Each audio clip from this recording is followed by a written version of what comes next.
Nós estamos trabalhando a questão da judaicidade do Novo Testamento.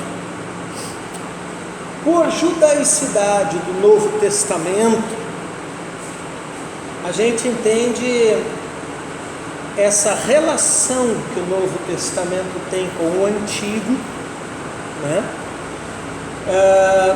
No sentido até mesmo de ele não chegar a não fazer sentido, né? Se não for à luz do Antigo Testamento, né? O Antigo Testamento fundamenta o Novo, né? E o Novo aprofunda, né? E esclarece os conceitos do Antigo, confirmando-os, né? Nós vamos ver nessa teologia do Antigo Testamento muitas coisas assim, né?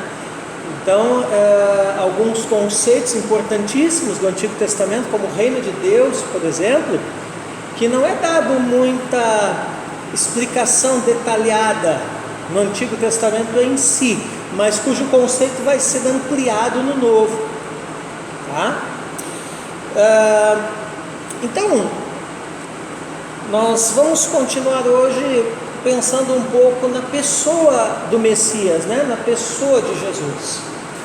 Afinal de contas, Jesus é o principal personagem, não só do Novo Testamento, mas da Bíblia inteira, né? E na verdade ele não é só um personagem, ele é a Escritura viva, né? Porque João no seu Evangelho diz que ele é o Verbo, né?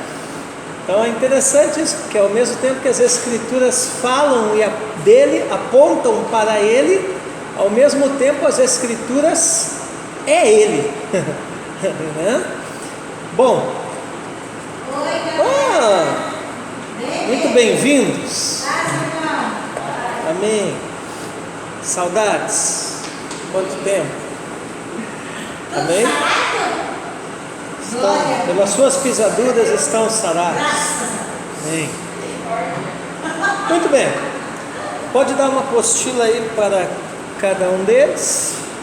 Aí, ó. Coloca o nome de você, tá bom? Eu estou na página 13 falando da judaicidade do Novo Testamento, né? E eu estou falando sobre o principal personagem do Novo Testamento, que é Jesus Cristo, né? Ora, Jesus é judeu, nascido de família judaica.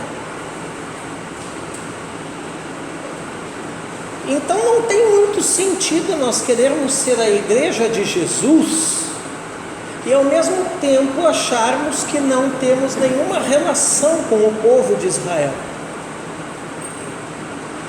Se Jesus é judeu e o Espírito Santo é o Espírito de Jesus, logo o Espírito Santo também é o Espírito judeu.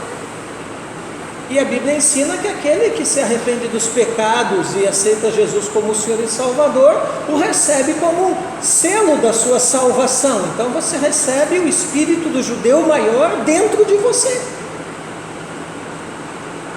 E aí como que eu ou qualquer um de vocês, como igreja, vamos dizer que não temos relação nenhuma com Israel, com o judaísmo ou com o Antigo Testamento? Isso é uma contradição.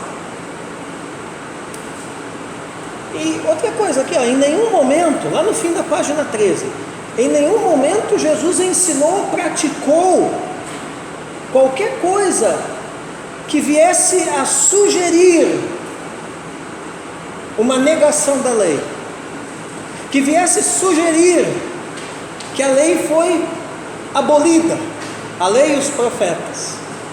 Você não acha isso nos relatos biográficos de Jesus, nos evangelhos? Abra lá a sua Bíblia, Mateus 5, Evangelho segundo Mateus, capítulo 5, versos 17 até o 20. Mateus capítulo 5, 17 ao 20. Ok. Está bem claro ali, né? Mateus 5,17 em diante. Não pensem que vim revogar a lei ou os profetas. Não vim para revogar, mas para cumprir. Porque em verdade lhes digo, até que o céu e a terra passem, nem um i ou um tio jamais passará da lei até que tudo se cumpra. E quando que os céus e a terra passarão? Né? Quando eles se enrolarem como um pergaminho lá no Apocalipse, na consumação de todas as coisas. E aí será criado novos céus e nova terra. Né? Então até lá tudo se cumprirá. Tudo o que? A lei e os profetas. Então a lei continua vigente? Sim, em Cristo. Os profetas continuam vigentes? Sim, em Cristo. Quem anda por aí dizendo que a igreja não tem relação nenhuma com Israel, ou não deveria ter, e que Jesus aboliu a lei, então não deveria pregar nenhum livro profético na igreja. Porque se ele de fato fez assim com a lei, também há de se entender que ele fez assim com os profetas. Então é uma cegueira teológica e uma contradição muito grande, porque de repente eu digo que não tem nada a ver os 10 mandamentos para a vida da igreja hoje, né? Mas eu prego o livro de Isaías no domingo, e aí? Um dos profetas. Lei e profeta sempre andam juntos, né? Olha ali, aquele pois, verso 19, Mateus 5,19, aquele pois que desrespeitar um destes mandamentos, ainda que dos menores, e ensinar os outros a fazer o mesmo, será considerado mínimo no reino dos céus. Aquele, porém, que os observar e ensinar, esse será considerado grande no reino dos céus. Porque eu afirmo que se a justiça de vocês igreja, não excederem muito a dos escribas e fariseus, jamais entrarão no reino dos céus. Então eu não sou salvo para não observar a lei e os profetas. Eu sou salvo para cumprir a lei e os profetas em Cristo, que me capacita a isso. E de que lei ele está falando aqui? Se você olhar o contexto, você vai ver que ele terminou, né? Na verdade não terminou, ele está no início aqui ainda, do Sermão do Monte. E o que é o Sermão do Monte? Ora, nós sabemos. O Sermão do Monte é a lei do Novo Testamento, é a lei do reino. Moisés recebe a lei para Israel, os 10 mandamentos, no alto do Sinai. E ele diz, vai vindo um à minha semelhança, porém maior que eu, né, que é o Messias, que é Jesus. E a este vocês ouçam. E aí Jesus no alto do monte, né, estabelece as leis do seu reino. Ele é o novo Moisés. E ele traz, né, uma nova lei, porém, essa nova lei não contradiz ou tira a autoridade da antiga, pelo contrário, a confirma, porque esta nova lei é fundamentada na antiga. Toda lei surge a partir de uma jurisprudência. Qual é a jurisprudência do Sermão do Monte? Os 10 mandamentos, que é a antiga lei. Inclusive até naquele curso que eu fiz com o professor Josadak, né? Sim. Quem não fez, perdeu. Mas logo eu vou abrir de novo, espero que faça. onde a gente fala ali da lei de Deus na perspectiva do reino, né? A lei de Deus na perspectiva do reino ali, e trabalhamos a questão dos 10 mandamentos e do Sermão do Monte, né? Então ali eu e o professor, a gente traz muito detalhado esse aspecto, tá? Então em nenhum momento, viu, porque você já ouviu essa conversa por aí, né? E da onde que vem essa conversa? Essa conversa vem de Roma. E por que Roma alimentou isso no coração e na mente da igreja no decorrer dos séculos? Porque justamente queriam que o eixo de poder da igreja mudasse de Jerusalém para Roma, porque realmente queriam que o bispo de Roma passasse a ter a predominância sobre a cristandade, né? E aí então trouxeram uma ideia, né, que a igreja não deveria ter nada a ver com os judeus e deveria até persegui-los e matá-los, porque eles teriam supostamente matado Jesus, né? Mas nós já vimos que judeu não matou Jesus. Por quê? Porque eles não tinham poder nem autoridade nenhuma para executar ninguém, né? Tiveram que levar a Pilatos. Quem crucifica Jesus são os romanos, né? Eles foram coadjuvantes na história, mas no fundo nós sabemos que o que matou Jesus não foi nem romanos nem judeus, mas o nosso pecado. Ele morreu por nós, sendo nós ainda pecadores, né? E no fundo nós sabemos também que até certo ponto, né, ele foi quem entregou a sua vida, não eles que o mataram, porque ele diz que o Filho do Homem entrega a sua vida e depois a retoma de volta. Ele é Deus, não tem como matar Deus, né?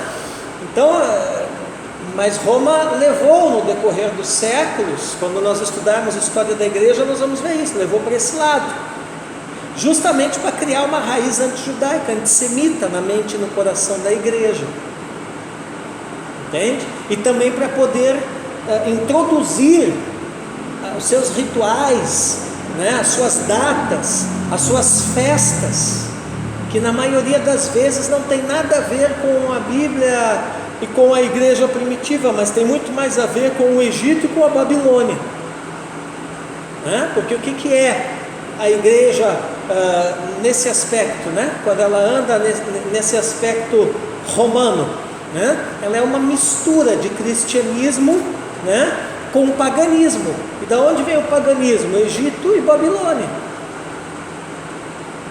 Amém? Então precisamos ter toda essa concepção em mente quando estamos vendo isso daqui, né? Porque você começa a olhar para a Bíblia e você vê isso, que em nenhum momento Jesus pretendeu abandonar a lei e os profetas. Jesus frequentava templos, Jesus frequentava sinagoga, Jesus frequentava festas bíblicas. Amém? De fato, toda a história, mandamentos, promessas de Israel, torna-se verdade consumada nele. Amém? Quando Paulo fala assim, porque o fim da lei é Cristo, para a justiça de todo o que crê. Esse fim da lei que o Paulo está falando ali, não é fim no sentido de término. Paulo não está dizendo que a lei termina em Cristo, ele está dizendo o propósito da lei, o objetivo da lei, né? Com tal fim, né? O fim da lei, o objetivo, o propósito é Cristo, para a justiça de todo aquele que crê. Amém? Agora, nós temos que nos colocar no papel das pessoas do primeiro século. Se você olhar, você vai ver que a oferta de Jesus, por um lado, ela é revolucionária. Tanto é que ele era muitas vezes comparado com grandes revolucionários do seu tempo, né? Os romanos, no primeiro momento, olharam o cristianismo como mais uma seita do judaísmo, né? Quando o Gamaliel entra lá no Sinédrio, né, e diz assim para eles que né, se isso aí procede de Deus, vocês não vão poder resistir a Deus, isso vai prosperar, mas se isso vem do homem, então vai se dissipar. E aí ele cita, né, Teudas e mais um pessoal lá anteriormente, né, que haviam se identificado como sendo Messias também. O povo seguiu esses caras, mas aí o negócio morreu e acabou em nada. E o Gamaliel, com muita sabedoria, dá aquele conselho, né? Então, não vamos nos colocar a lutar, né, nós autoridades de Jerusalém, contra eles, né? Por que isso? Porque os próprios judeus e os romanos, e talvez até alguns dos discípulos mesmo de Jesus, eles eram vistos e se viam como mais uma facção dentro do judaísmo. Escribas, fariseus, saduceus, essênios, sicários, zelotes, e de repente os nazarenos. Com o tempo que o cristianismo vai se dissociando, no sentido de criar uma identidade própria e diferente do judaísmo. Agora, o fato de eu ter uma identidade própria e ser diferente, né, não tira o DNA do meu pai de dentro de mim, não é verdade? Então, da onde vem o DNA da igreja? De Israel. Bom, mas a proposta de Jesus também ela era conservadora, né? Então, vamos entender isso. Jesus revela a realidade para a qual toda a trajetória e tradição de Israel apontavam. Então, toda a história de Israel, toda a tradição apontava para o seguinte, né? Que no Messias seria aberto um caminho para Israel, né? E por meio de Israel, o mundo inteiro iria experimentar a realidade de uma aliança com Deus. Iria mudar o comportamento dos povos, não só pelo ensino de Israel, né, mas por uma transformação que aconteceria no coração e na mente das pessoas. Então, essa ideia de Israel como sendo a nação sacerdotal, qual é o papel de um sacerdote? Não é levar as pessoas a Deus? Diferente do papel do profeta, que é trazer Deus às pessoas, né? Mas então, Israel era para ser o quê? A nação governada pelo Messias, né? Detentora das promessas e das alianças de Deus, que iria influenciar com o seu testemunho, o seu estilo de vida e a sua pregação também às demais nações da terra, e trazer então as demais nações para uma aliança com Deus. Esse é o plano original, né? Nós sabemos que isso não aconteceu, porque ele veio para os que eram seus e os seus não o receberam. E aí Deus tem que levantar um outro sacerdócio, só que aí Deus levanta um sacerdócio espiritual, que é composto de judeus e gentios em Cristo Jesus, e esse sacerdócio espiritual chama-se igreja. E esse sacerdócio espiritual vai exercer essa função que Israel deveria estar exercendo por um tempo determinado, até que o próprio Israel se converta e receba o verdadeiro Messias, né? E aí volte todo o propósito original. E aí o que Romanos lá, o Paulo vai falar na Epístola aos Romanos, que o entendimento deles foi fechado por um tempo, né? Mas que haveria um tempo que Deus os alcançaria também. E ele diz, né, Paulo diz que esse tempo vai ser glorioso, porque ele diz assim, que se a ignorância, né, o obscurecimento deles já resultou em glória para nós, não judeus, quanto mais quando o entendimento deles abrir, né? Então por isso que nós temos que orar também e abençoar Israel, orar por Israel e abençoar, né? Agora, esse é o diferencial, entendeu? Esse é o diferencial da doutrina de Cristo. Uma boa questão de prova isso aqui, né? Qual é o diferencial da doutrina de Cristo? É muito simples. Ao mesmo tempo que ela é revolucionária, né, porque ela é uma proposta de um estilo de vida, não apenas de um formalismo religioso, né? Então, essencialmente diferente de tudo que eles já tinham visto e de tudo que já tinha sido ensinado, ao mesmo tempo que é revolucionária, a doutrina de Cristo está perfeitamente alinhada com as antigas doutrinas, promessas e histórias de Israel do Antigo Testamento. Vocês estão entendendo isso? Amém? Então há um equilíbrio. Ao mesmo tempo, Cristo e sua doutrina está alinhado com o Antigo Testamento, mas a proposta também é revolucionária. E o surpreendente disso tudo é o quê? É que tudo é transformado em realidade na pessoa de Jesus, né? Então Jesus ele não vem criar mais um movimento, né? Ele é o movimento, né? Ele não era o criador de algo, ele não fazia parte de algo, ele era o algo de Deus, e tudo que acontecia era nele, né?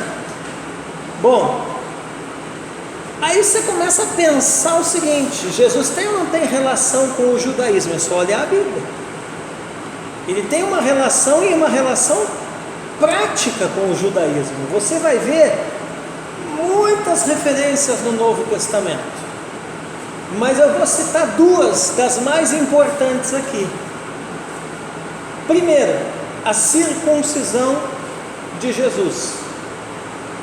Por que a circuncisão é importante? Porque ela é a marca da aliança, né? De alguém com o Deus de Israel, dentro do judaísmo. E a segunda marca muito importante da relação de Jesus com o judaísmo, que ele vivia um judaísmo prático, é a participação dele nas festas, Páscoa, Pentecostes e Tabernáculos. Sim? Até hoje o grupo tem essa prática? Sim, a circuncisão sim, até hoje na sinagoga é praticada, né? Chegando o sacrifício, o resto de manter a benção. Tudo. O judaísmo moderno, vamos dizer assim, ele substituiu o sacrifício, porque eles não têm mais tempo, né? Então eles dizem assim que no lugar do sacrifício entram as orações, jejuns e o estudo da lei. Então por isso também que eles são tão dedicados no estudo da lei, porque eles entendem que aquilo é uma forma de sacrifício, né? Até o templo ser restituído. Eles entendem que isso ainda acontecerá, e aí o sacrifício lá de animais volta, né? Então, olha ali, Lucas 2:21, vamos ler juntos ali o versículo na apostila, vamos lá. E ao se completarem 8 dias, quando o menino foi circuncidado, deram-lhe o nome de Jesus. Esse nome tinha sido dado pelo anjo antes de o menino ser concebido. Então olha isso, os evangelhos fazem questão de falar, ele foi circuncidado. Por que é importante que esse dado apareça nos evangelhos? Porque ele é judeu e praticante do judaísmo. Lucas 2:41, agora olha ali as festas, ó. Todos os anos os pais de Jesus iam a Jerusalém para a festa da Páscoa.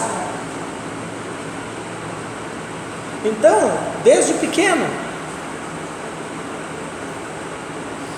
E na sua vida adulta, você vai ver Jesus e os discípulos várias vezes indo da Galileia até Jerusalém, e não era uma caminhada curta, né? Era alguns dias de viagem a pé para participar das festas do Senhor. Nós sabemos pela lei, não é? Que todo judeu tinha a obrigação de participar em Jerusalém, no mínimo, de 3 festas, né? Quais eram elas? Páscoa, Pentecostes e Tabernáculos. Hanukkah não. Hanukkah é uma festa que não é do período da lei, né? É outra história. Ela é do período interbíblico, mas é uma festa O bíblica. Pentecoste, assim, mas depois da Santo de África. Mas antes ele era praticado como Não, Pentecostes sempre foi celebrado, é a festa da colheita, é uma festa agrícola. Ele foi vinculado pela igreja com o Espírito Santo, a descida do Espírito e tal, entendeu? Porque o acontecimento coincidiu com a data da festa, entende? Agora, sempre foi celebrado o Pentecostes, ele não é uma festa cristã que surgiu com o cristianismo. é uma festa depois de irmãos, depois de tudo questão de épocas da plantação. Isso, é um calendário agrícola, né? Porque Israel, assim como todas as nações daquela época, eles são agrícolas e pastoris, né? Então tudo está relacionado com a agricultura. Entendendo que eles tinham o calendário civil e o calendário religioso. E entendendo que o calendário judaico não é solar, né? Ele é lunar. Por isso que o ano deles começa diferente do nosso, a contagem do dia deles é diferente da nossa, né? O nome dos meses é diferente dos nossos, né? Até hoje. E essas festas são 3 temporadas. Páscoa, Pentecostes e Tabernáculos, na verdade, é o nome de 3 temporadas. Dessas 3 temporadas, eu não estou lembrado agora de cabeça, mas dessas 3 temporadas, 2, que era a temporada da Páscoa e a temporada do Tabernáculos, se subdividia em 3 festas. Então, na verdade, nós temos 7 festas, porque na temporada de Páscoa tinha 3 festas, uma seguida da outra. Aí vinha o Pentecostes, né, depois, e depois na temporada de Tabernáculos tinha mais 3, uma seguida da outra. Então 3 com 3, 6, mais o Pentecostes, 7. Aí depois, no tempo de Esther, foi acrescido a festa do Purim, 8. Depois do período interbíblico foi acrescido Hanukkah, 9. Tá? Sem contar o sábado, que é considerado uma festa. A guarda do sábado no judaísmo é considerada uma data festiva. Então, 10. Bom, mas na minha apostila lá das festas fala tudo isso daí. Uma hora eu libero aí para vocês, né? Então, o que acontece? Jesus várias vezes, Cristinas, várias vezes ele vai até a Judéia participar das festas. Porque todo judeu tinha que participar no mínimo dessas 3 temporadas, né? Êxodo 23, 17, está ali que a lei diz, vamos ler. 3 vezes por ano, todo homem deve comparecer diante do Senhor Deus. Amém? Até hoje. Só que hoje eles celebram isso na sinagoga, né? Não se vai, alguns até vão a Jerusalém, mas hoje se celebra isso na sinagoga local, tá? E aqui todo homem judeu, né? Ou convertido ao judaísmo, tá? Mas o lance que eu quero aqui com isso é o seguinte, hein? Vocês entenderem que Jesus praticou tudo isso.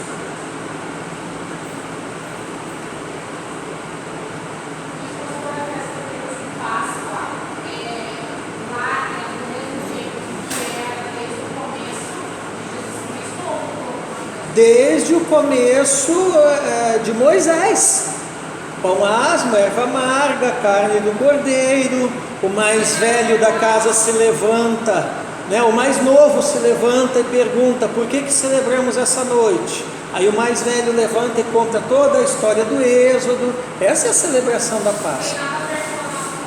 Nada a ver, a nossa Páscoa ela está adulterada, porque aonde que você vê coelho na Bíblia?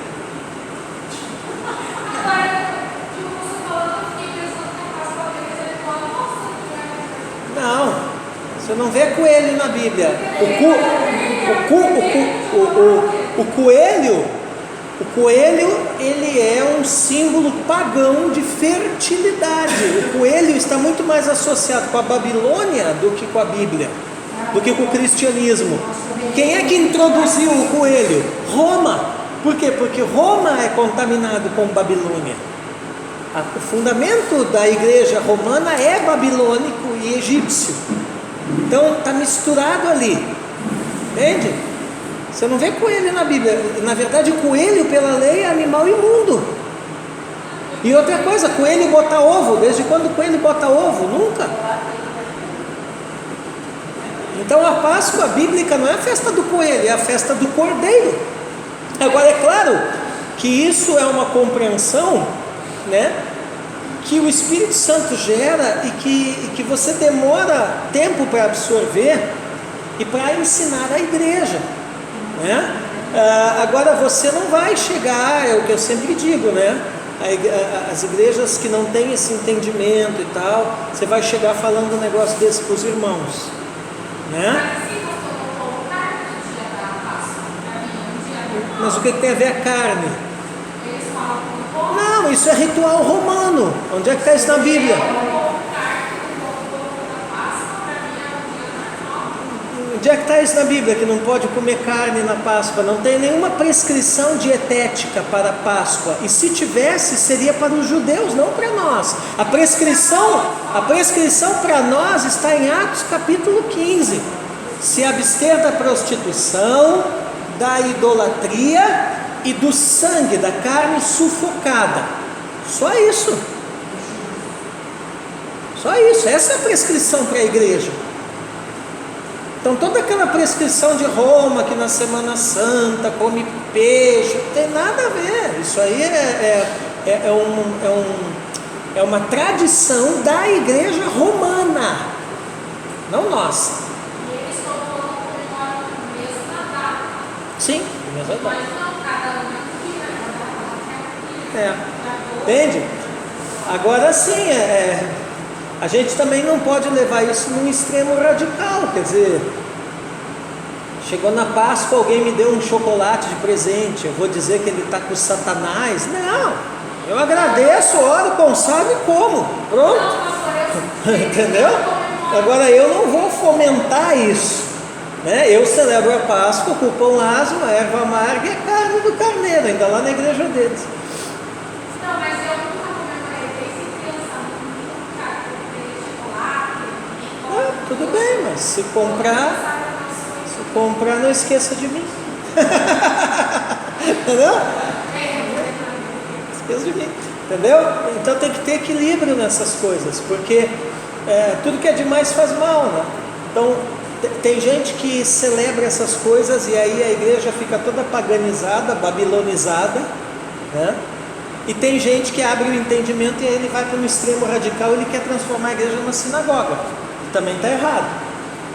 E aí começa, né, a atacar, muitas vezes a ferir os irmãos, né? É a mesma coisa a questão do Natal. Eu não celebro o Natal, para mim o Natal é uma festa pagã, né? Agora sim, a minha sogra faz ceia de Natal, eu vou dizer que ela está endemoniada, é ruim? Ela me chama lá para comer um porco assado, eu vou dizer que eu não vou?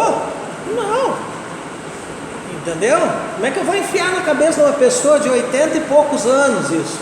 Não tem como. Agora aqui na igreja eu celebro a festa do Hanukkah e acabou o ano para nós aqui. Recebe decreto, acabou, né? Entende? Teu familiar lá te chama para comer uma ceia, você vai fazer uma desfeita. Nós não podemos forçar as pessoas a ter o entendimento que nós temos. Nós podemos sim aproveitar essas ocasiões para de repente começar, né, dizer, você já parou para pensar por que você faz isso? Não, é que a minha avó sempre fez. Pois é, e por que será que ela faz? Né? Mas o entendimento nessas coisas tem que ser aberto gradativamente, para transicionar aqui a minha igreja, que celebrava todas essas coisas, para o entendimento que nós temos hoje. A gente levou o quê? Quase 10 anos, né? Quase 10 anos. Entende? Então o meu conselho com relação a isso é isso. E outra coisa, né? Não compete a vocês isso. Compete aos pastores titulares das igrejas fazerem isso, né? Se o entendimento abriu, amém, né? Se não abriu, você pode até comprar um livro, um material, alguma coisa nesse sentido, presenteá-lo, mas quem tem que decidir tirar a igreja desse nível de coisas e trazer para uma cultura mais bíblica é o líder principal da igreja. René tem um livro ótimo. Sim, o apóstolo René foi o primeiro livro que eu li, que o meu entendimento começou a abrir, chamado Babilônia ou Roma. A diferença é o nome, ou seja, só o nome, porque é o mesmo espírito, né? Bom, mas eu quero continuar aqui. Então olha ali, pessoal, Jesus observava as festas, e não é à toa que o evangelho que mais dá destaque para isso é o evangelho de João, Osmar. Por que eu estou falando do evangelho de João? Porque João é o evangelho especificamente escrito para a igreja, né? Lembra? Mateus para judeus, Marcos para romanos, Lucas para gentios, gregos, e João para os crentes, para a igreja. Então justamente no evangelho escrito com um foco mais na igreja, que as festas do Senhor são destacadas e que Jesus é mencionado nas 3 festas. Será que é à toa isso? Não. É porque há de fato um anseio no coração do Espírito Santo para que a igreja também celebre as festas do Senhor. Então olha ali, ó, na vida pública de Jesus ele celebrou as 3 temporadas. João 2,13, vamos ler juntos. Estando próxima a Páscoa dos judeus, Jesus foi para Jerusalém. Por que você acha que ele foi para Jerusalém?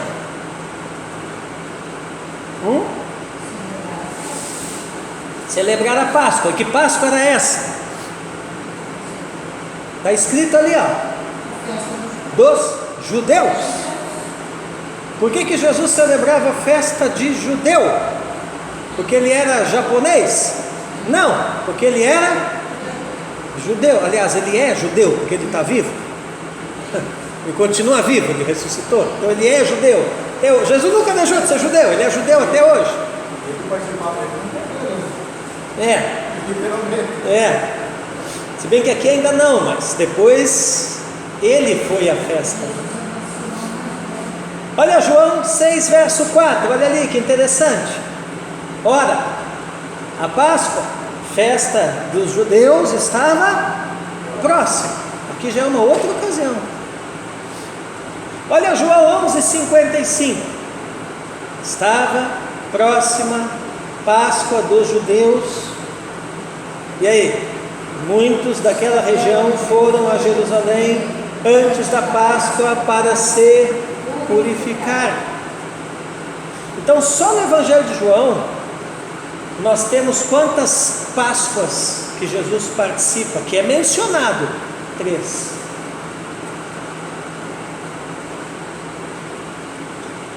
Quantos anos foi o seu ministério público? 3. E se Jesus celebrou, então por que eu não vou celebrar? Ó, em João capítulo 7, verso 2. Eu acho que agora eu consegui bem a atenção de vocês, que começou a mexer com o miolo da cabeça de vocês, né? Vamos lá. João 7, verso 2. Jesus aparece de novo participando de festa. Jesus era um cara festeiro pra caramba. Que festa? Festa dos tabernáculos. Por que a igreja celebra tabernáculos? Porque Jesus participou. Ali, vamos juntos. E a festa dos judeus, chamada de festa dos tabernáculos, estava próxima. Por que é importante João falar isso? Porque estava próxima e eles estavam se preparando para ir celebrar. E finalmente em João 10, 22 e 23, que é a passagem que eu mais gosto, Jesus aparece celebrando a festa que eu celebro todo fim de ano aqui na minha congregação, né? Que é a festa da dedicação, também chamada de Hanukkah. Ali, ó, celebrava-se em Jerusalém a festa da dedicação, era inverno. Jesus passeava no templo, no pórtico de Salomão. Então Jesus está no meio da festa, circulando ali. Amém? Então você vê que Jesus aparece não só na Páscoa, em 3 ocasiões, e no tabernáculos, mas também na festa da dedicação. Então, o que a gente tem que entender, pessoal? Que essa aparente separação de cristianismo e judaísmo não provém da história ou de estudos teológicos. Da onde que tiraram isso? Da rejeição de Jesus por uma grande parcela do povo judaico. Realmente, muitos do povo judaico rejeitam até hoje. E aí Roma pegou isso e potencializou. Você precisa entender o seguinte: o diabo,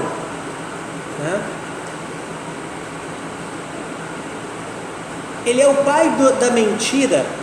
O diabo é o pai da mentira no sentido que ele distorce a verdade, porque ele não cria nada,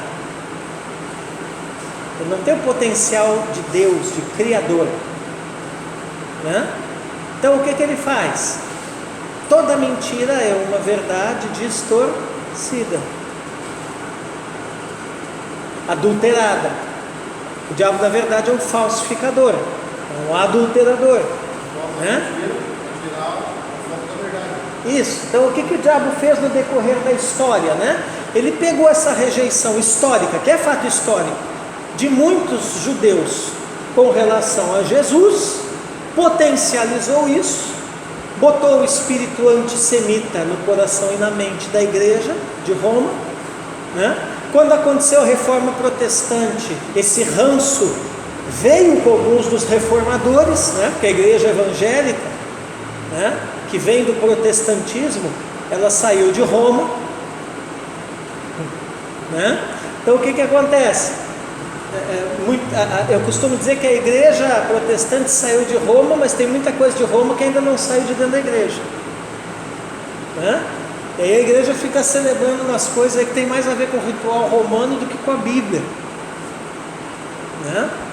Então o Paulo mais tarde vai dizer o que em Romanos capítulo 11, que é o capítulo que Paulo esclarece essa questão aí entre igreja, Jesus, Israel e tal, Em Romanos 11, principalmente nos versos 25 a 32, o Paulo vai explicar toda essa questão aí, que é parte do grande propósito soberano de Deus. Olha lá, pega aí sua Bíblia, Romanos 11, vamos ler, 25 ao 32.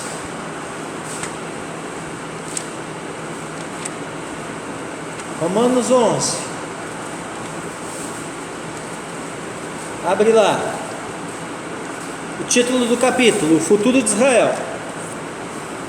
Olha lá, do 25 ao 32, vamos ler. Achou aí? Sim. Porque não quero, irmãos, que vocês ignorem este mistério, para que não fiquem pensando que são sábios. Aí ele vai dizer o que é o mistério. Veio um endurecimento em parte a Israel, até que tenha entrado a plenitude dos gentios. E assim todo Israel será salvo. Como está escrito: o libertador virá de Sião, e afastará de Jacó as impiedades. Esta é a minha aliança com eles quando eu tirar os seus pecados. Então, como é que Israel vai se salvar? Por arrependimento e fé, assim como nós. Não é pelo fato deles serem judeus. Verso 28, olha o que Paulo diz: quanto ao Evangelho, eles são inimigos do Evangelho, por enquanto, por causa de vocês. Vocês quem? A igreja. Então, para que vocês façam o papel deles de ser a nação sacerdotal que vai conduzir outras nações da terra ao arrependimento e à fé no Deus único, no Messias, então, por causa disso, eles são inimigos do Evangelho por um período de tempo.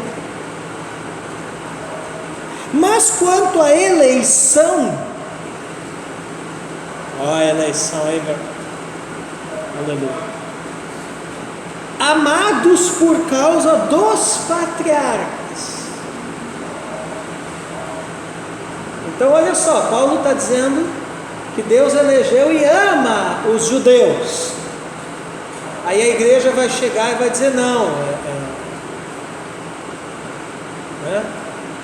Israel é do diabo. Aquilo que Deus ama, aí chega um Zé Mané por aí, que não entende de Bíblia e fica dizendo essas bobagens, né? Do diabo. Vamos adiante, vai lá. 29. Porque os dons e a vocação de Deus são irrevogáveis, não revoga, não volta atrás. De que dom Paulo está falando aqui? O dom de Deus para eles serem salvos. Que vocação o Paulo está falando aqui? A vocação de nação sacerdotal. Isso Deus deu e não tira deles. Nós é que somos os enxertos, não eles. Eles são a árvore original. Olha só, verso 30. Porque assim como no passado vocês foram desobedientes a Deus, falando para a igreja, mas agora alcançaram misericórdia à vista da desobediência deles. Então Paulo está dizendo o seguinte: Deus os guardou por um tempo no erro e na cegueira, para que vocês pudessem acertar e ver. Assim também estes agora foram desobedientes, para que também eles alcancem misericórdia à vista do que foi concedida a vocês. Até o 32, né? Porque Deus encerrou, ou seja, Deus colocou debaixo de, né? Deus encerrou todos na desobediência.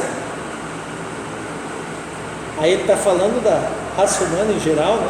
Gentil, judeu, todo mundo, a fim de mostrar a sua misericórdia a todos. Claro que esse capítulo tem muitos outros desdobramentos. O meu propósito aqui não é fazer a exegese do texto com vocês, mas vocês estão começando a ver que esse papinho de muita denominação, às vezes protestante, evangélica, pentecostal, né? A outra escola teológica que eu dava aula, eles são antissemitas. Então, quando eu ensinava essas coisas, dava um pipoco danado, né? Porque os irmãos diziam: não, botavam na cabeça deles essas coisas, né? Diziam: então me mostra na Bíblia onde que Deus rejeitou Israel, né? Agora, não podemos esquecer ou simplesmente ignorar que o Novo Testamento tem origens judaicas, pois ao fazer isso, perdemos boa parte do seu valor e da sua importância para a compreensão das suas verdades. O que eu estou dizendo aqui? Que tem coisa, aliás, eu não, a Ellen, né? O que a Ellen, que escreveu essa apostila, está dizendo aqui? que tem coisa no Novo Testamento que você só vai entender à luz do Antigo Testamento e do judaísmo, senão não vai fazer sentido para você. E a igreja antiga, qual é a igreja antiga? Lá o primeiro século, né? Percebeu isso. Pelo que temos evidências confiáveis de que preservou suas raízes judaico-cristãs até por volta do 8º século. Isso fui eu que escrevi aqui. E aí eu tenho o meu trabalho lá, o meu TCC, né? Provando historicamente, biblicamente, teologicamente, né? Que a igreja preservou as raízes judaicas até lá o 8º século, ok? Uma das figuras mais interessantes de toda a Bíblia, não só do Novo Testamento, né? Que é João Batista. Então, antes de nós avançarmos para um panorama mais doutrinário, tá? Que é do meio para o fim dessa apostila, aí tem panorama doutrinário do Novo Testamento. Por que panorama? Porque doutrina mesmo você vai estudar em teologia sistemática, né? Então é importante olhar mais de perto para a pessoa e o ministério de João o Batista, tá? Primeira coisa, Batista não é o sobrenome do cara, tá? É porque ele batizava nas águas, então as pessoas o apelidaram João o Batista. Batista não é porque ele era de alguma denominação, porque isso nem existia, tá? É porque ele batizava, ok? E qual é a importância, gente, do papel de João? João é o precursor. Depois, quando nós estudarmos a expressão querigma, mais adiante nessa matéria, nós vamos ver a questão, o papel do arauto. Então João é o arauto. Quem é o arauto? É o cara que introduz o rei, né? Então ele é o precursor do Messias. Quer dizer, é extremamente importante compreender a pessoa, o ministério de João Batista. Por quê? Porque ele é esse elo vivo na corrente entre dois mundos, o mundo da antiga aliança e da nova. Ele é o elo vivo entre esses dois aspectos, né? Lei e graça, que são dois lados de uma mesma moeda, né? Então ali, ó, dá uma olhadinha já em Mateus 11, 7 ao 14, abre aí sua Bíblia comigo. Oi. Ele mostra o fim do período bíblico, né? Porque no período bíblico não havia, Deus não falava para esse profeta. Sim, João Batista marca o término do período interbíblico, que foi ali os cerca de 400 anos de silêncio profético. Exatamente. Na verdade não é nem João, né? O fim do período interbíblico é com Zacarias, pai de João. É quando Deus aparece o anjo ali, né? Quase matou o velho do coração, né? Entendeu? Então, Mateus, gente, capítulo 11, ó, dá uma espiadinha na escritura aqui, versos 7 ao 14, olha lá, deixa eu ir? Sim. Quando os discípulos de João foram embora, Jesus começou a dizer ao povo a respeito de João: o que vocês foram ver no deserto? Um caniço agitado pelo vento? O que vocês foram ver? Um homem vestido de roupas finas? Os que vestem roupas finas moram nos palácios reais. Sim, o que foram ver? O profeta? Sim, eu lhes digo, e muito mais do que um profeta. Este é aquele de quem está escrito: eis que eu envio adiante de você o meu mensageiro, que preparará o caminho diante de você. Em verdade lhes digo, entre os nascidos de mulher, né? Quem são os primeiros nascidos de mulher? Caim e Abel. Não apareceu ninguém maior do que João Batista. Mas o menor no reino dos céus é maior do que ele.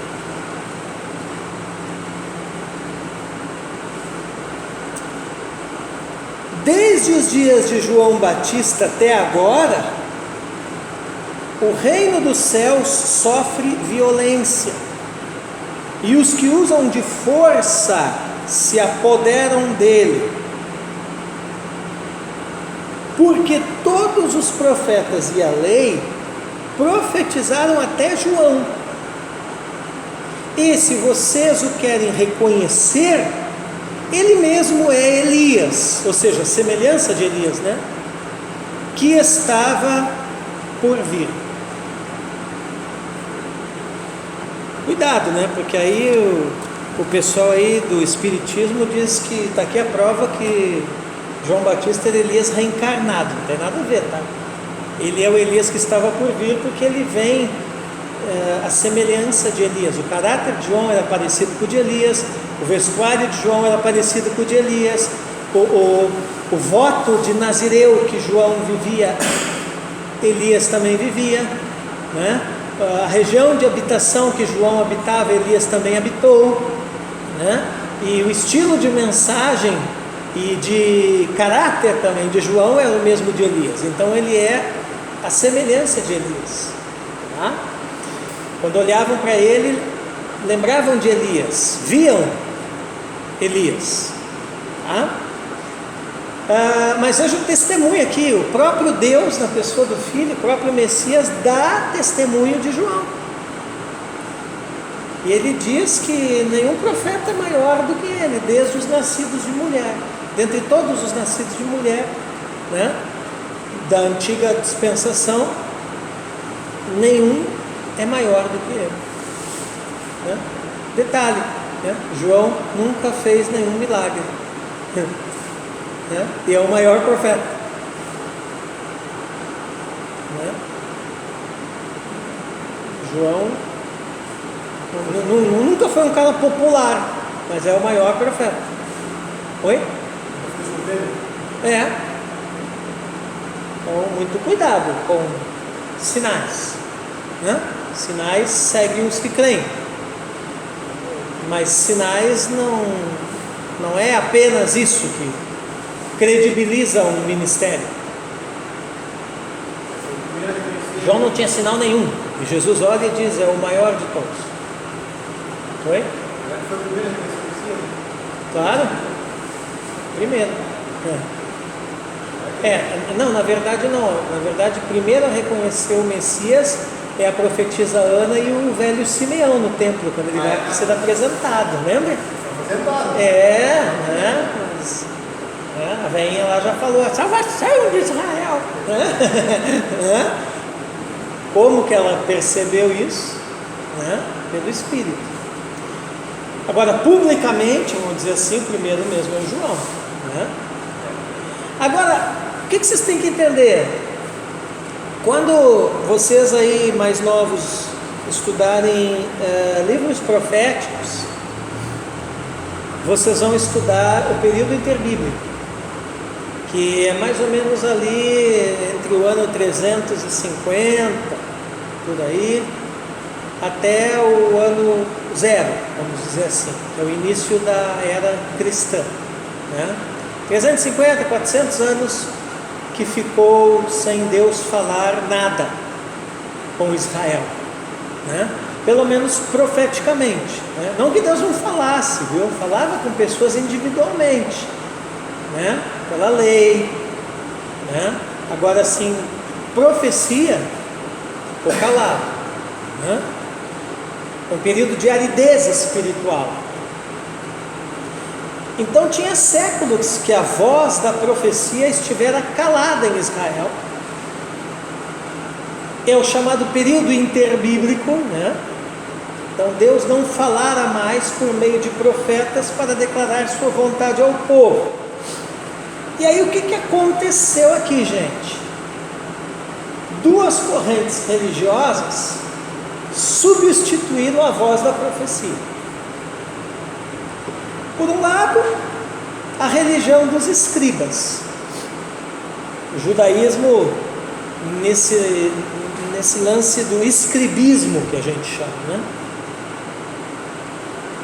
Interpretava a vontade de Deus como obediência estrita à lei escrita, né?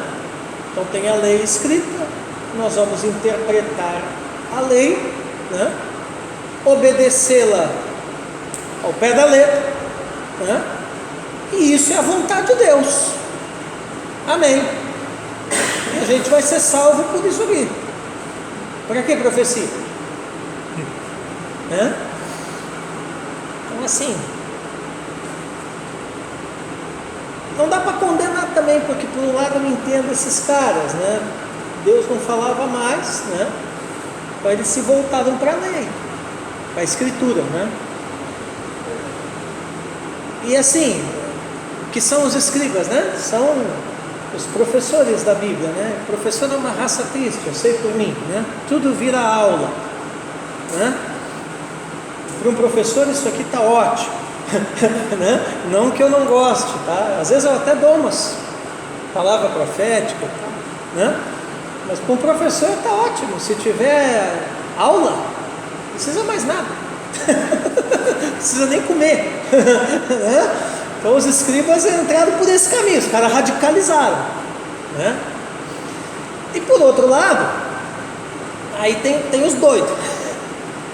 Aí tinha os grupos apocalípticos. Então você vê, é os extremos da coisa, né? Um pessoal com o manual de teologia na mão, dizendo, isso daqui é a voz de Deus e não precisa mais nada. E por outro lado tem um pessoal doido, né? Grupos apocalípticos, que pegavam a lei e faziam as interpretações mais estranhas possíveis, com viés ideológico, político e tal, né? Tipo esse pessoal hoje em dia que pegou lá a palavra corona, fez um cálculo muito estranho e deu 666. Vocês viram essas coisas aí na internet, né? Esse tipo de gente assim meio estranho, né? Pessoal, pior que ficava me mandando essas coisas, né? Professor, o que o senhor acha disso? Eu digo, olha, eu acho que isso é coisa de gente que não tomou o remedinho. Né? Tomou o remedinho, né? Enfim, mas tinha esse pessoal, naquele material lá dos apócrifos lá, que vocês também compraram, a Mara também comprou, né? Tem os apócrifos apocalípticos, aí você vai ver as coisas mais estranhas do mundo, né? E também não dá para eu julgar eles, porque a vibe desses caras aqui, eles estão, né? Quando você está muito oprimido, que a opressão romana era terrível, né? Aí você começa a querer achar tudo que é meio de escapar daquilo ali, de trazer uma esperança para o povo, o teu povo, né? E aí vale tudo, até as histórias mais mirabolantes do mundo, né? Então esse pessoal aqui, eles depositavam a esperança de salvação nos escritos apocalípticos. Quais escritos? O Apocalipse de João ainda nem existia, né? Então quais são esses escritos apocalípticos? É os apócrifos do Antigo Testamento, na verdade pseudoepígrafos, né? Esses apocalípticos, eu já expliquei isso. Qual é a diferença de um apócrifo para um pseudoepígrafo, né? Apócrifo quer dizer um livro não inspirado, então ele não entra no cânon das nossas Bíblias, né? Pseudoepígrafo é quando o cara escrevia um livro e usava o pseudônimo, o nome de alguém famoso, né? Então, sei lá, Atos de Paulo. De repente o pessoal olha, né? Vou comprar, né? Vou ler, porque Paulo, né? Mas Paulo, de repente, não estava nem vivo, né? Nem sabia daquilo ali. Alguém escreveu e usou o nome dele. Isso acontece até hoje, né? Então esse pessoal pegava esses pseudoepígrafos, né? E lia esses troços. Imagina o caldeirão, né? Lia esse troço, misturava com a lei, né? Com pitadas de fake news, de política, de tudo quanto é coisa, né? E soltava para o pessoal como se fosse ensino. E aí tinha a galera que seguia, né? E aí, para ajudar, isso tudo vem temperado com pitadas de rebeliões políticas e militares contra Roma, né? Então tinha os caras que tudo era aula, tinha os caras que tudo era espiritual, né? E tinha os caras que terroristas, os caras que diziam, não, né? Nós temos aqui pegar em armas e matar tudo esses caras, esses romanos, esses gregos, esses caras aí, e, né, independência da Judéia. É dos caras com síndrome de ditador, né? Então pensa que período louco que era esse aqui. Talvez você não fosse, né? Você acha que hoje em dia é muito estranho? Não, estranho era nesse tempo, né? E aí, além de tudo isso, o pessoal ainda falava aí umas 3, 4, 5 línguas. Lembra? Nós falamos na aula passada, né? Hebraico no culto, aramaico no dia a dia, grego nos negócios, latim, porque era domínio romano, né? De repente arranhavam árabe, que estava perto ali, né? Imagina o que era a cidade, a sociedade nessa época, né? Muito bem, então gerou-se a compreensão dos tempos de João, tá? Eu estou pintando para vocês o panorama, para depois eu colocar o personagem. Gerou-se a compreensão que rebelar contra Roma era decidir a favor do reino de Deus, né? Então, né? Quem é de Deus é quem é rebelde contra Roma, né? Já não era mais quem se arrependia, né? Aquela irmã lá é de Deus? Não sei. Quantos romanos ela esfaqueou hoje? Nenhum. Então não é de Deus, é traidora, temos que entrar lá e matar ela também. Era assim o negócio, todo mundo doido, né? Aí muitas vezes nesse período, por isso que eu botei aqui, né, nasce uma revolta, né? Os judeus se rebelaram pegando em armas, não só para defender os interesses nacionais, mas para alcançar o reino de Deus. Olha as ideias, os caras achavam que matando os outros inimigos de Israel, eles iam alcançar o reino de Deus, né? De maneira que só Deus e não Roma reinasse sobre Israel. Bom, aí nesse período surge um pessoalzinho muito esquisitinho, que era um pessoal também meio escatológico, esse pessoal, né? Chamado essênios. E esse pessoal diz o seguinte: vamos, né? Vocês estão muito doidos, nós vamos para o meio do deserto, vamos criar uma comunidade ali, e só entra quem for que nem nós. O início dos movimentos que mais tarde, na Idade Média, vai dar nos mosteiros e tal, começou por aqui. Essa era a ideia. Vamos nos retirar do mundo, né? vocês estão muito envolvidos com política, vamos retirar do mundo. Tem umas igrejas por aí hoje que tem essas ideias. Né? O negócio é meio essênio, né? E aí esse pessoal vai ali no mapinha ali, ó, vai para um lugar, né? Era uma região desértica, chamado Qumran. E lá eles criam uma comunidade que se tornou uma comunidade grande. Tá? Eu acredito aí mais de 300, bem mais de 300 pessoas. No meio do nada. Esses caras ali, eles produziam, eles eram autossuficientes. E aí eles meio que misturam os dois. Eles pegam o melhor dos escribas, que era um estudo sistemático da lei, e pegam as piras lá do pessoal apocalíptico e tal, e meio que misturam isso e criam uma outra alternativa. Né?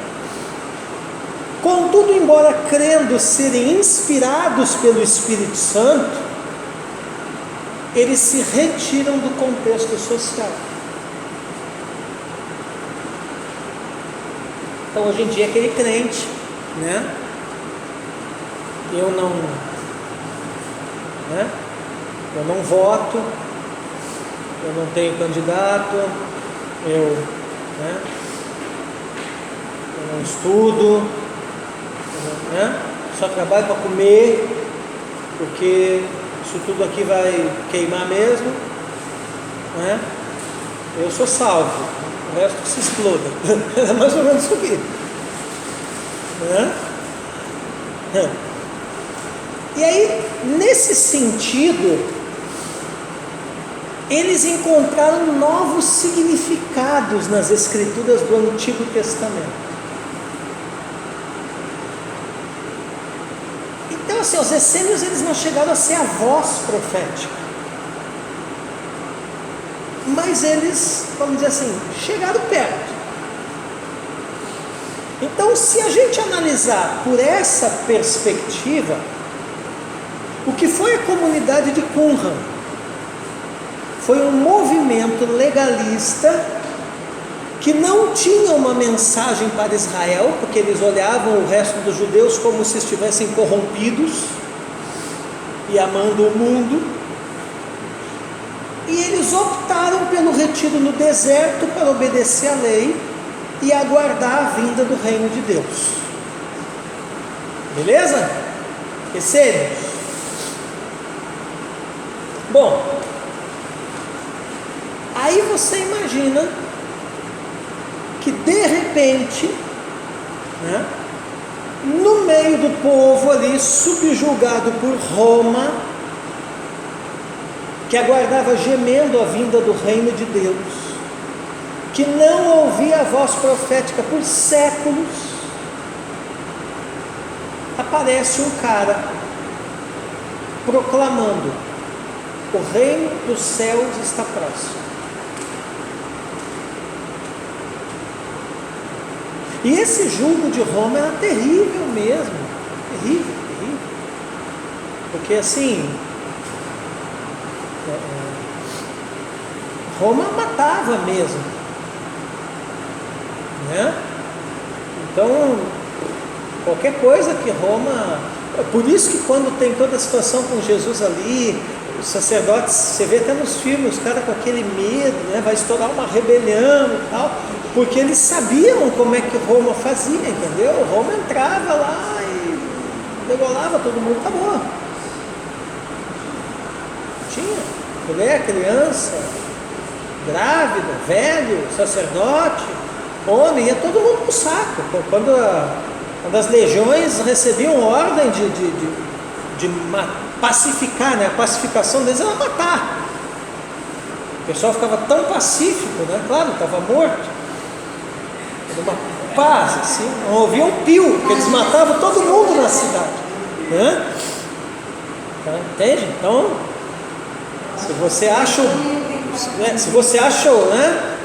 o bope violento, porque você não viu os legionários romanos. Entendeu? Meu irmão. Era feroz.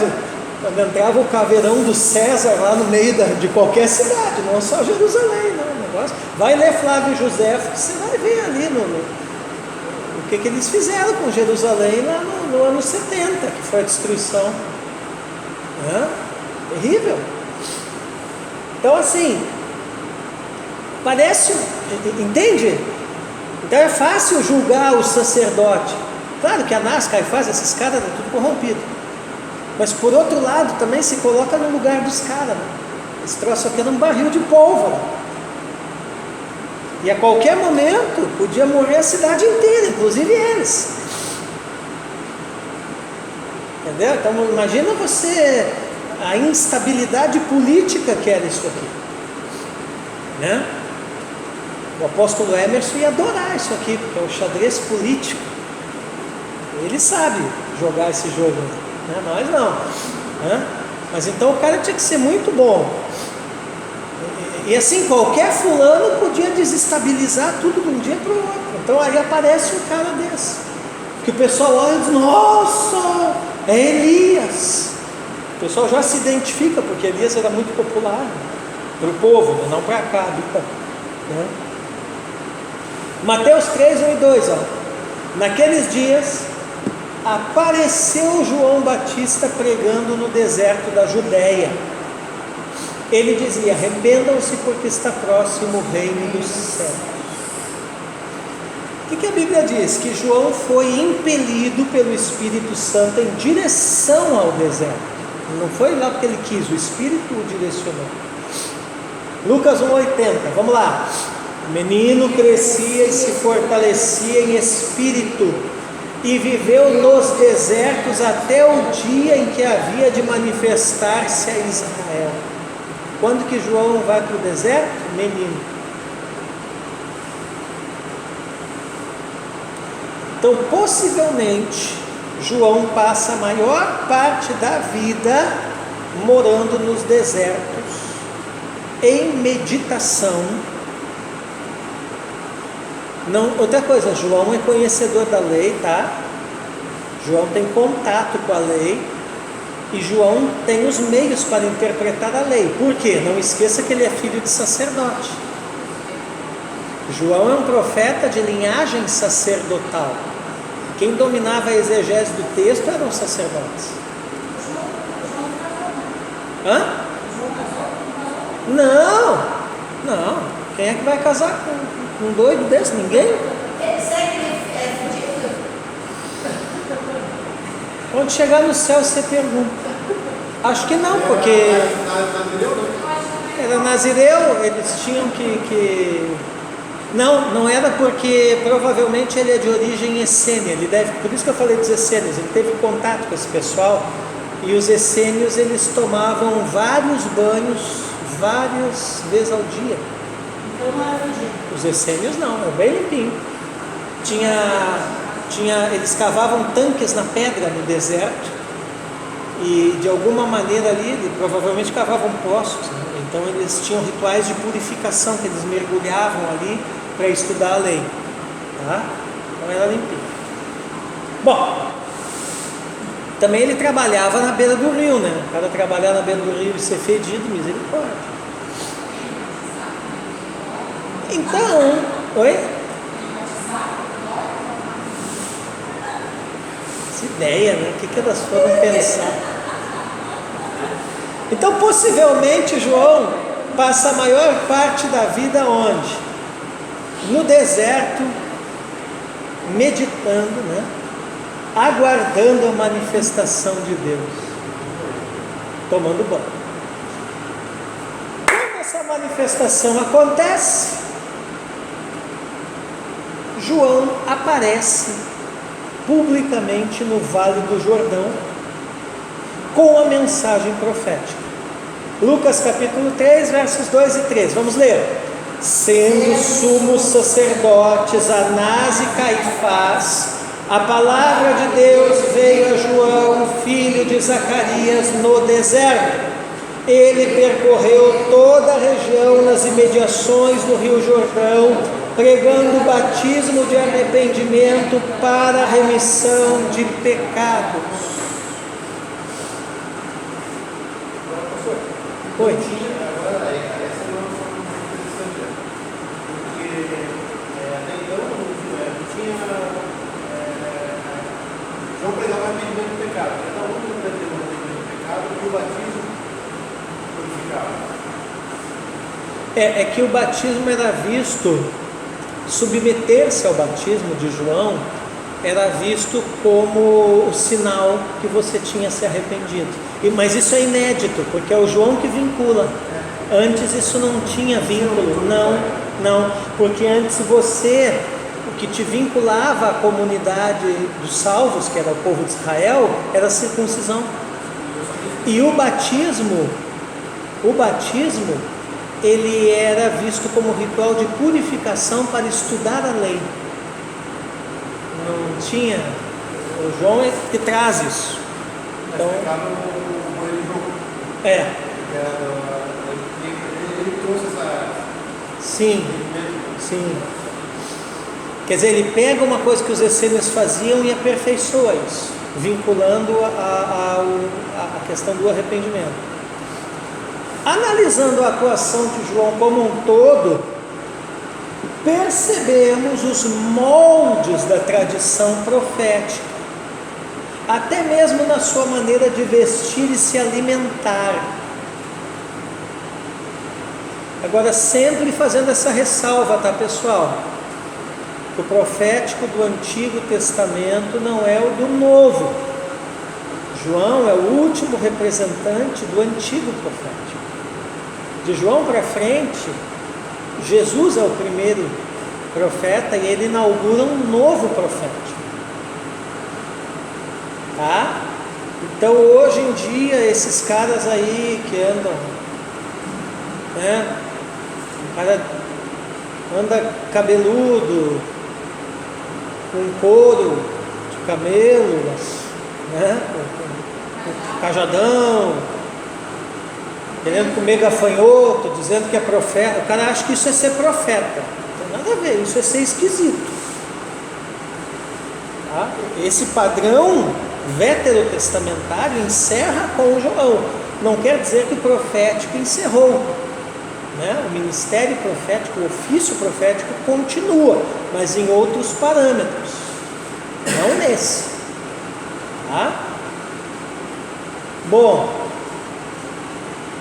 um agir decisivo de Deus na história estava prestes a ocorrer, e antecipando-se a isso, os homens deveriam se arrepender. Então, o que é o arrependimento que João pregava? Era um pré-requisito para aceitar a mensagem do Messias que viria, que era Jesus. Em outras palavras, aquele que vocês esperaram por milênios está vindo aí. Só que para entender ele, e para entrar no esquema dele, exige-se uma coisa. O quê? Que você se arrependa. Senão vocês não vão entender nada. Por isso que Jesus depois volta nesse ponto. Jesus começa a pregar e diz o quê? Arrependei-vos, porque é chegado o reino dos céus. Quer dizer, ele pega da onde João para e continua, mostrando essa compreensão do arrependimento como pré-requisito.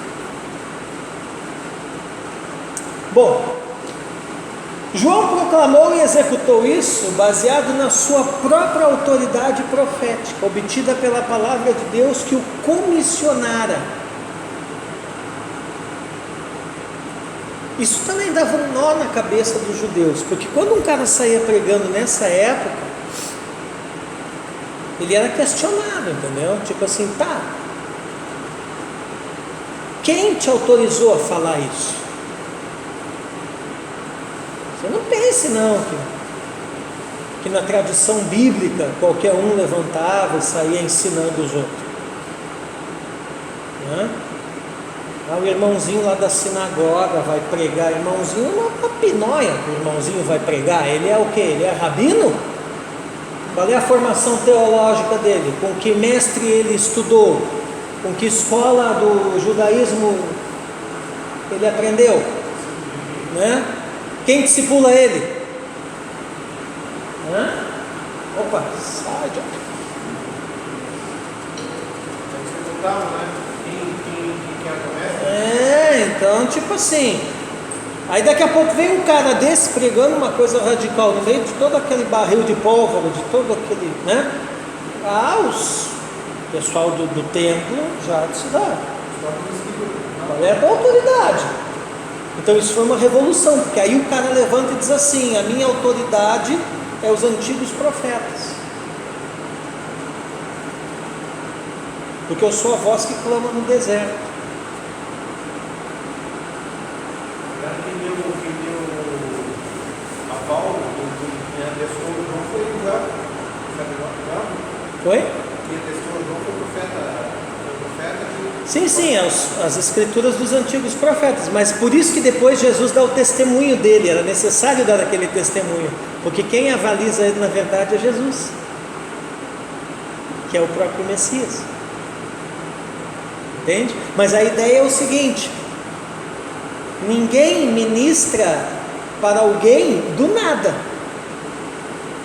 entendeu? Ninguém ministra para alguém do nada.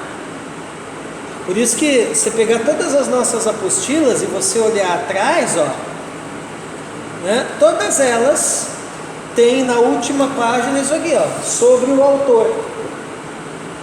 Aqui no caso é a professora Ellen. Então aqui está resumido todo o histórico da professora Ellen.